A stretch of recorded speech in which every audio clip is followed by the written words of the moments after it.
tal? ¿Qué tal a todos? Hoy voy a estar aquí tratando de leerles un libro muy bueno y muy famoso que se llama 100 años de soledad. Se los voy a leer. Este va a ser como un ASMR. Es el primer video, espero que les guste y espero que todo salga bien. Y pues nada. Ahorita es un domingo, no hay nada que hacer, está todo tranquilo.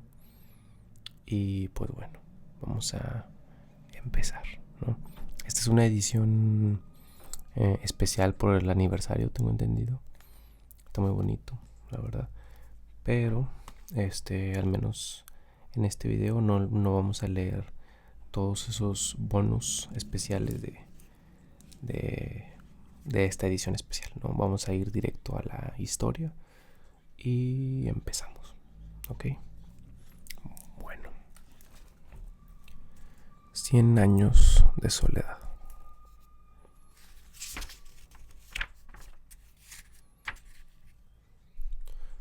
Para Jomi García Ascot y María Luisa Elio.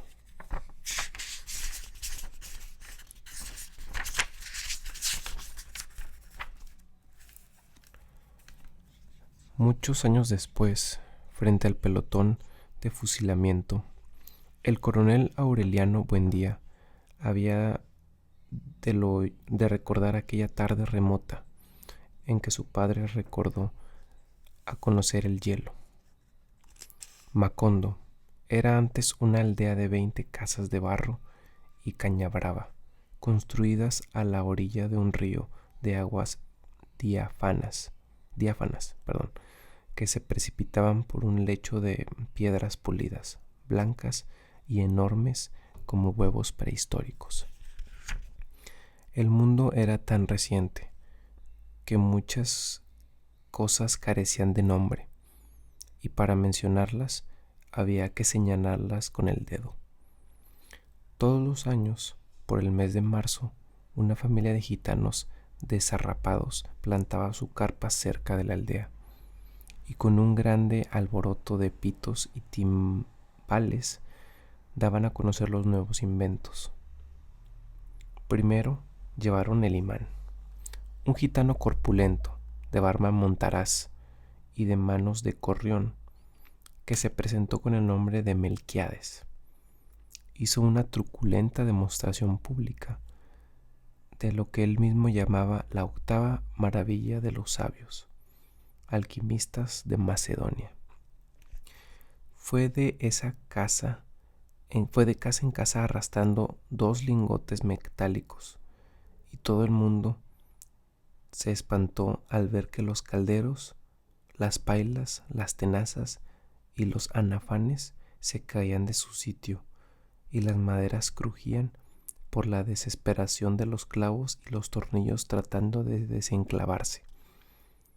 Y aún los objetos perdidos desde hacía mucho tiempo aparecían por donde más se les había buscado, y se arrastraban en desbandada turbulenta detrás de los fierros mágicos de Melquiades. Las cosas tienen vida propia, pregonaba el gitano con áspero acento. No todo es cuestión de despertarles el ánima. José Arcadio Buendía, cuya desaforada imaginación iba siempre más lejos que el ingenio de la naturaleza y aún más allá del milagro y la magia, pensó que era posible servirse de aquella invención inútil para desentrañar el oro de la tierra. Melquiades, que era un hombre honrado, le previno: para eso no sirve. Pero José Arcadio Buendía no creía en aquel tiempo en la honradez de los gitanos, así que cambió su mulo y una partida de chivos por los 2 lingotes imantados. Úrsula Iguarán, su mujer, que contaba con aquellos animales para ensanchar el desmedrado patrimonio doméstico, no consiguió disuadirlo. Muy pronto ha de sobrarnos oro para empedrar la casa, replicó su marido. Durante varios meses se empeñó en demostrar el acierto de sus conjeturas.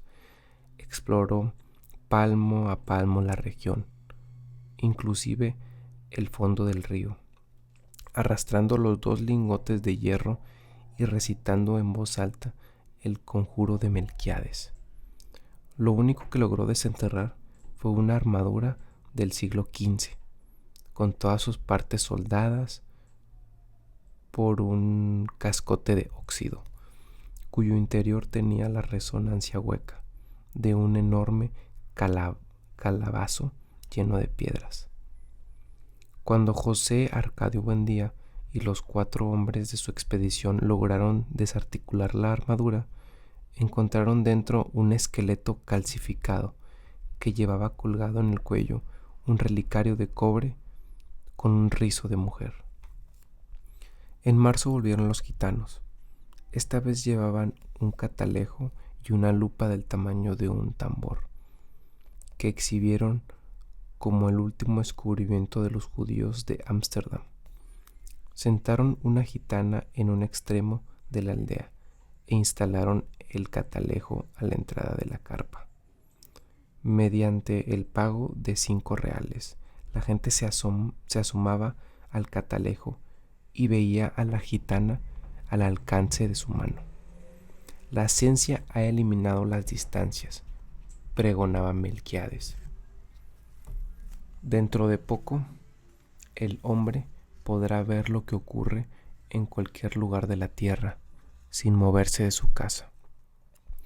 Un mediodía ardiente, hicieron una asombrosa demostración con la lupa gigantesca.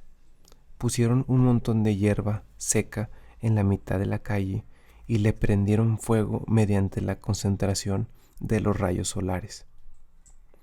José Arcadio Buendía, que aún no acababa de consolarse por el fracaso de sus imanes, concibió la idea de utilizar aquel invento como un arma de guerra. Melquíades otra vez trató de disuadirlo, pero terminó por aceptar los 2 lingotes imantados y 3 piezas de dinero colonial a cambio de la lupa. Úrsula lloró de consternación. Aquel dinero formaba parte de un cofre de monedas de oro que su padre había acumulado en toda una vida de privaciones y que ella había enterrado debajo de la cama en espera de una buena ocasión para invertirlas. José Arcadio Buendía no trató ni siquiera de consolarla. Entregado por entero a sus experimentos tácticos, con la abnegación de un científico y aun a riesgo de su propia vida, tratando de demostrar los efectos de la lupa en la tropa enemiga, se expuso él mismo a la concentración de los rayos solares y sufrió quemaduras que se convirtieron en úlceras y tardaron mucho tiempo en sanar. Ante las protestas de su mujer, alarmada por tan peligrosa inventiva, estuvo a punto de incendiar la casa. Pasaban largas horas en su cuarto, haciendo cálculos sobre las posibilidades estratégicas de su arma novedosa, hasta que logró componer un manual de una asombrosa claridad didáctica y un poder de convicción irresistible. Lo envió a las autoridades, acompañado de numerosos testimonios sobre sus experiencias y de varios pliegos de dibujos explicativos, al cuidado de un mensajero que atravesó la sierra. Se extravió en pantanos desmesurados, remontó ríos tormentosos y estuvo a punto de perecer bajo el azote de las fieras, la desesperación y la peste, antes de conseguir una ruta de alcance con las mulas del correo. A pesar de que el viaje a la capital era en aquel tiempo poco menos imposible, José Arcadio Buendía prometía intentarlo tan pronto como se ordenara el gobierno, con el fin de hacer demostraciones prácticas de su invento ante los poderes militares y adiestrarlos personalmente en las complicadas artes de la guerra solar. Durante varios años esperó la respuesta. Por último, cansado de esperar, se lamentó ante Melquíades, del fracaso de su iniciativa, y el gitano dio entonces una prueba convincente de honradez. Le devolvió los doblones a cambio de la lupa, y le dejó además unos mapas portugueses y varios instrumentos de navegación. De su puño y letra escribió una apretada síntesis de los estudios del monje Hermann, que dejó a su disposición para que pudiera servirse del astrolabio, la brújula y el sextante. José Arcadio Buendía pasó los largos meses de lluvia encerrado en un cuartito que destruyó en el fondo de la casa para que nadie perturbara sus experimentos. Habiendo abandonado por completo las obligaciones domésticas, permaneció noches enteras en el patio vigilando el curso de los astros, y estuvo a punto de contraer una insolación por tratar de establecer un método exacto para encontrar el mediodía. Cuando se hizo experto en el uso y manejo de sus instrumentos, tuvo una noción del espacio que le permitió navegar por mares incógnitos, visitar territorios deshabitados y trabar relación con seres espléndidos, sin necesidad de abandonar su gabinete. Fue esa la época en que adquirió el hábito de hablar a solas, paseándose por la casa sin hacer caso a nadie, mientras Úrsula y los niños se partían el espinazo en la huerta, cuidando el plátano y la malanga, la yuca y el ñame, la ayuyama y la berenjena. De pronto, sin ningún anuncio, su actividad febril se interrumpió, sustituida por una especie de fascinación. Estudió varios días como hechizado, repitiéndose a sí mismo en voz baja un sartal de asombrosas conjeturas, sin dar crédito a su propio entendimiento. Por fin, un martes de diciembre, a la hora del almuerzo, soltó de un golpe toda la carga de su tormento. Los niños habían de recordar por el resto de su vida la augusta solemnidad con la que su padre se sentó a la cabecera de la mesa, temblando de fiebre, devastado por la prolongada vigilia y por el encono de su imaginación, y le reveló su descubrimiento. La tierra es redonda como una naranja. Úrsula perdió la paciencia. Si has de volverte loco, vuélvete tú solo, gritó. Pero no trates de inculcar a los niños tus ideas de gitano. José Arcadio Buendía, impasible, no se dejó amedrentar por la desesperación de su mujer, que en un rapto de cólera le destrozó el astrolabio contra el suelo. Construyó otro, reunió en el cuartito a los hombres del pueblo y les demostró con teorías que para todos resultaban incomprensibles la posibilidad de regresar al punto de partida navegando siempre hacia el oriente. Toda aldea estaba convencida de que José Arcadio Buendía había perdido el juicio. Cuando llegó Melquiades a poner las cosas en su punto, exaltó en público la inteligencia de aquel hombre que por pura especulación astronómica había construido una teoría ya comprobada en la práctica, aunque desconocida hasta entonces en Macondo, y como una prueba de su admiración le hizo un regalo que había de ejercer una influencia determinante en el futuro de la aldea: un laboratorio de alquimia. En esa época, Melquiades había envejecido con una rapidez asombrosa. En sus primeros viajes parecía tener la misma edad de José Arcadio Buendía, pero mientras éste conservaba su fuerza descomunal que le permitía derribar un caballo agarrándolo de las orejas, el gitano parecía estragado por una dolencia tenaz. Era en realidad el resultado de múltiples y raras enfermedades contraídas en sus incontables viajes alrededor del mundo. Según él mismo, le contó a José Arcadio Buendía, mientras lo ayudaba a montar el laboratorio, la muerte lo seguía a todas partes, husmeándole los pantalones, pero sin decidirse a darle el zarpazo final.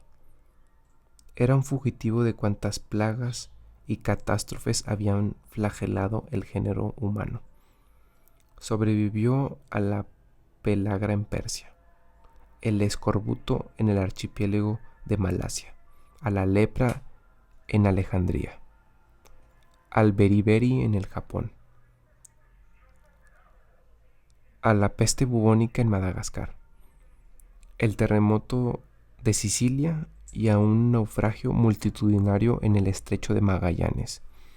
Aquel ser prodigioso que decía poseer las claves de Nostradamus era un hombre lúgubre, envuelto en un aura triste, con una mirada asiática que parecía conocer el otro lado de las cosas.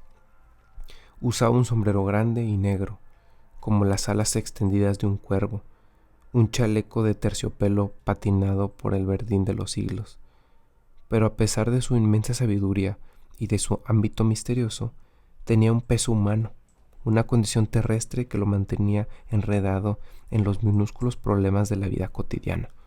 Se quejaba de dolencias de viejo, sufría por los más insignificantes percances económicos y había dejado de reír desde hacía mucho tiempo, porque el escorbuto le había arrancado los dientes.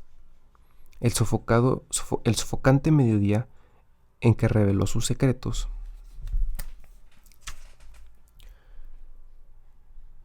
José Arcadio Buendía tuvo la certidumbre de que aquel era el principio de una grande amistad.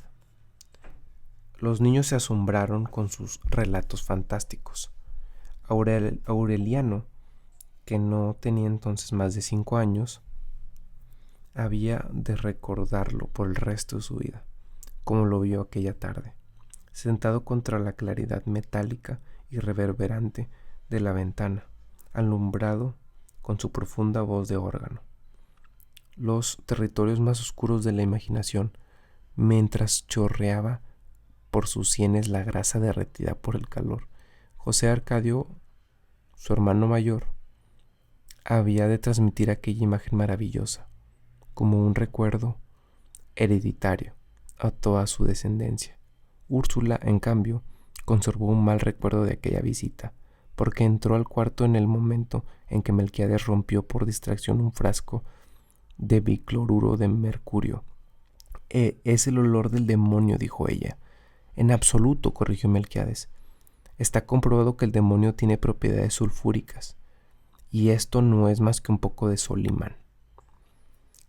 Siempre didáctico, hizo una sabia exposición sobre las virtudes diabólicas del cinabrio, pero Úrsula no le hizo caso, sino que se llevó a los niños a rezar. Aquel olor mordiente quedaría para siempre en su memoria, vinculado al recuerdo de Melquiades. El rudimentario laboratorio, sin contar una profusión de cazuelas, embudos, retortas, filtros y coladores, estaba compuesto por un atanor primitivo, una probeta de cristal de cuello largo y angosto, imitación del huevo filosófico, y un destilador construido por los propios gitanos, según las descripciones modernas del alambique de 3 brazos de María la judía. Además de estas cosas, Melquiades dejó muestras de los 7 metales correspondientes a los 7 planetas, las fórmulas de Moisés y Zósimo para el doblado del oro, y una serie de apuntes y dibujos sobre los procesos del gran magisterio, que permitían a quien supiera interpretarlos intentar la fabricación de la piedra filosofal.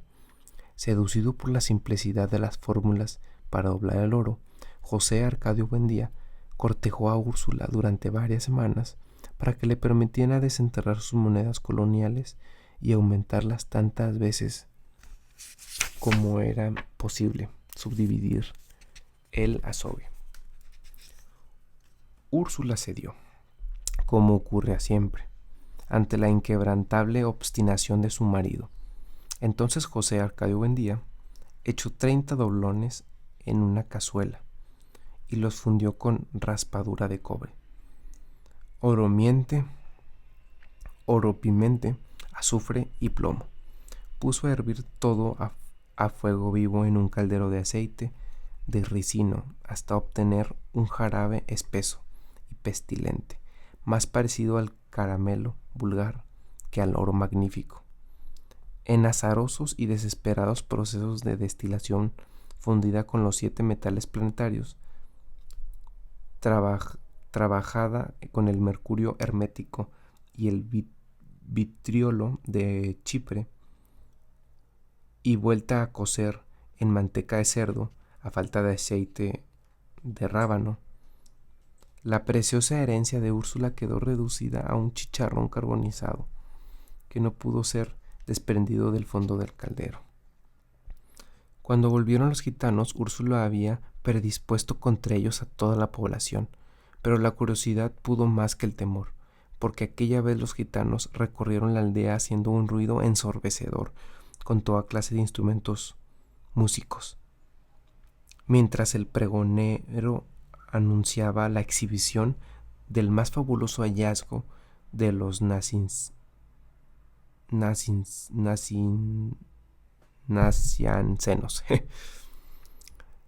De modo que todo el mundo se fue a la carpa, y mediante el pago de 1 centavo vieron un Melquiades juvenil, repuesto, desarrugado, con una dentadura nueva y radiante. Quienes recordaban sus encías destruidas por el escorbuto, sus mejillas flácidas y sus labios marchitos, se estremecieron de pavor ante aquella prueba terminante de los poderes sobrenaturales del gitano. El pavor se convirtió en pánico cuando Melquiades se sacó los dientes, intactos, engastados en las encías, y se los mostró al público por un instante fugaz en que volvió a ser el mismo hombre decrépito de los años anteriores. Y él se los puso otra vez y sonrió de nuevo con un dominio pleno de su juventud restaurada. Hasta el propio José Arcadio Buendía consideró que los conocimientos de Melquiades habían llegado a extremos intolerables, pero experimentó un saludable alborozo cuando el gitano le explicó a solas el mecanismo de su dentadura postiza. Aquello le pareció a la vez tan sencillo y prodigioso que de la noche a la mañana perdió todo el interés en las investigaciones de alquimia. Sufrió una nueva crisis de mal humor. No volvió a comer de forma regular y se pasaba el día dando vueltas por la casa. En el mundo están ocurriendo cosas increíbles, le decía Úrsula. Ahí mismo, al otro lado del río, hay toda clase de aparatos mágicos mientras nosotros seguimos viviendo como los burros. Quienes lo conocían desde los tiempos de la fundación de Macondo se asombraban de cuánto había cambiado bajo la influencia de Melquiades. Al principio, José Arcadio Buendía era una especie de patriarca juvenil que daba instrucciones para la siembra y consejos para la crianza de niños y animales, y colaboraba con todos, aún en el trabajo físico, para la buena marcha de la comunidad, puesto que su casa fue desde el primer momento la mejor de la aldea. Las otras fueron arregladas a su imagen y semejanza. Tenía una salita amplia y bien iluminada, con un comedor de terraza, con flores de colores alegres, 2 dormitorios, un patio con un castaño gigantesco, un huerto bien planeado y un corral donde vivían en comunidad pacífica los chivos, los cerdos y las gallinas. Los únicos animales prohibidos no solo en la casa, sino en todo el poblado, eran los gallos de pelea. La laboriosidad de Úrsula andaba a la par con la de su marido, activa, menuda, severa, aquella mujer de nervios inquebrantables, a quien en ningún momento de su vida se la oyó cantar. Parecía estar en todas partes desde el amanecer hasta muy entrada la noche, siempre perseguida por el suave susurro de sus pollerines de holán. Gracias a ella, Los pisos de tierra golpeada, los muros de barro sin encalar, los rústicos muebles de madera, construidos por ellos mismos, estaban siempre limpios, y los viejos arcones donde se guardaba la ropa exhalaba un tibio olor a albahaca. José Arcadio Buendía, que era un hombre más emprendedor que se vería jamás en la aldea, había dispuesto de tal modo la posesión de las casas que desde todas podía llegarse al río y abastecerse de agua con igual esfuerzo, y trazó las calles con tan buen sentido que ninguna casa recibía más el sol que la otra a la hora del calor. En pocos años Macondo fue una aldea más ordenada y laboriosa que cualquiera de las conocidas hasta ahora por sus 300 habitantes. Era en verdad una aldea feliz, donde nadie era mayor de 30 años y donde nadie había muerto. Desde los principios de la fundación, José Arcadio Buendía construyó trampas y jaulas. En poco tiempo llenó de turpiales, canarios, azulejos y petirrojos no solo la propia casa, sino todas las de las aldeas. El concierto de tantos pájaros distintos llegó a ser tan aturdidor que Úrsula se tapó los oídos con cera de abejas para no perder el sentido de la realidad. La primera vez que llegó la tribu de Melquiades vendiendo bolas de vidrio para el dolor de cabeza, todo el mundo se sorprendió de que hubieran podido encontrar aquella aldea perdida en el sopor de la ciénaga, y los gitanos confesaron que se habían orientado por el canto de los pájaros. Aquel espíritu de iniciativa social desapareció en poco tiempo, arrastrado por la fiebre de los imanes, los cálculos astronómicos, los sueños de transmutación y las ansias de conocer las maravillas del mundo. De emprendedor y limpio, José Arcadio Buendía se convirtió en el hombre de aspecto holgazán, descuidado en el vestir, con una barba salvaje que Úrsula lograba cuadrar a duras penas con un cuchillo de cocina. No faltó quien lo considerara víctima de algún extraño sortilegio, pero hasta los más convencidos de su locura abandonaron trabajo y familias para seguirlo. Cuando se echó al hombro sus herramientas de desmontar y pidió el concurso de todos para abrir una trocha que pusiera a Macondo en contacto con los grandes inventos, José Arcadio Buendía ignoraba por completo la geografía de la región.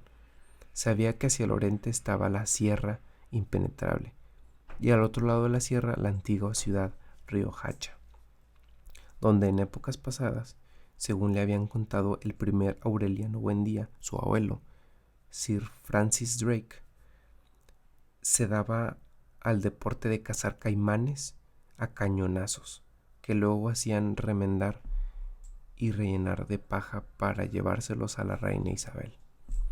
En su juventud, él y sus hombres, con mujeres y niños y animales y toda clase de seres domésticos, atravesaron la sierra buscando una salida al mar.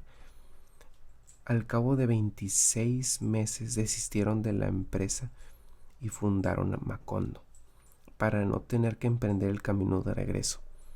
Era pues una ruta que no le interesaba, porque solo podía conducirlo al pasado. Al sur estaban los pantanos cubiertos de una eterna nata vegetal y el vasto universo de la Ciénega Grande, que ningún testimonio de los gitanos carecía de límites. La Ciénega Grande se confundía al occidente con una extensión acuática sin horizonte, donde había cetáceos de piel delicada con cabeza y torso de mujer que perdían a los navegantes con el hechizo de sus tetas descomunales. Los gitanos navegaban 6 meses por esa ruta antes de alcanzar el cinturón de tierra firme, por donde pasaban las mulas de correo. De acuerdo con los cálculos José Arcadio Buendía, la única posibilidad de contacto con la civilización era la ruta del norte, de modo que dotó de herramientas de desmonte y armas de cacería a los mismos hombres que lo acompañaron en la fundación de Macondo. Echó en una mochila sus instrumentos de orientación y sus mapas, y emprendió la temeraria aventura. Los primeros días no encontraron un obstáculo apreciable. Descendieron por la pedregosa ribera del río hasta el lugar que los años antes habían encontrado la armadura del guerrero, y allí penetraron el bosque por un sendero de naranjos silvestres. Al término de la primera semana mataron y asaron un venado, pero se conformaron con comer la mitad y salar el resto para los próximos días. Trataban de aplazar con esa precaución la necesidad de seguir comiendo guacamayas, cuya carne azul tenía un aspecto sabor de almizcle. Luego, durante más de 10 días, no volvieron a ver el sol. El suelo se volvió blando y húmedo, como ceniza volcánica. La vegetación fue cada vez más insidiosa y se hicieron cada vez más lejanos los gritos de los pájaros y la bullaranga de los monos, y el mundo se volvió triste para siempre. Los hombres de la expedición se sintieron abrumados por sus recuerdos más antiguos en aquel paraíso de humedad y silencio, anterior al pecado original, donde las botas se hundían en pozos de aceites humeantes y los machetes destrozaban lirios sangrientos y salamandras doradas. Durante una semana, casi sin hablar, avanzaron como sonámbulos por un universo de pesadumbre, alumbrados apenas por una tenue reverberación de insectos luminosos y con los pulmones agobiados por un sofocante olor a sangre. No podían regresar porque la trocha que iban abriendo a su paso se volvía a cerrar en poco tiempo, con una vegetación nueva que casi veían crecer ante sus ojos. No importa, decía José Arcadio Buendía, lo esencial es no perder la orientación. Siempre pendiente de la brújula, siguió guiando sus hombres hacia el norte, invisible, hasta que lograron salir de la región encantada.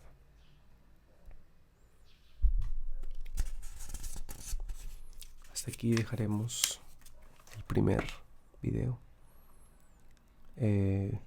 Si les parece que está bueno, voy a seguirle haciendo videos de este tipo hasta que se acabe este libro. Y bueno, aquí Ordinario ASMR. Y nada, recuerden darle like y suscribirse. Buenas noches.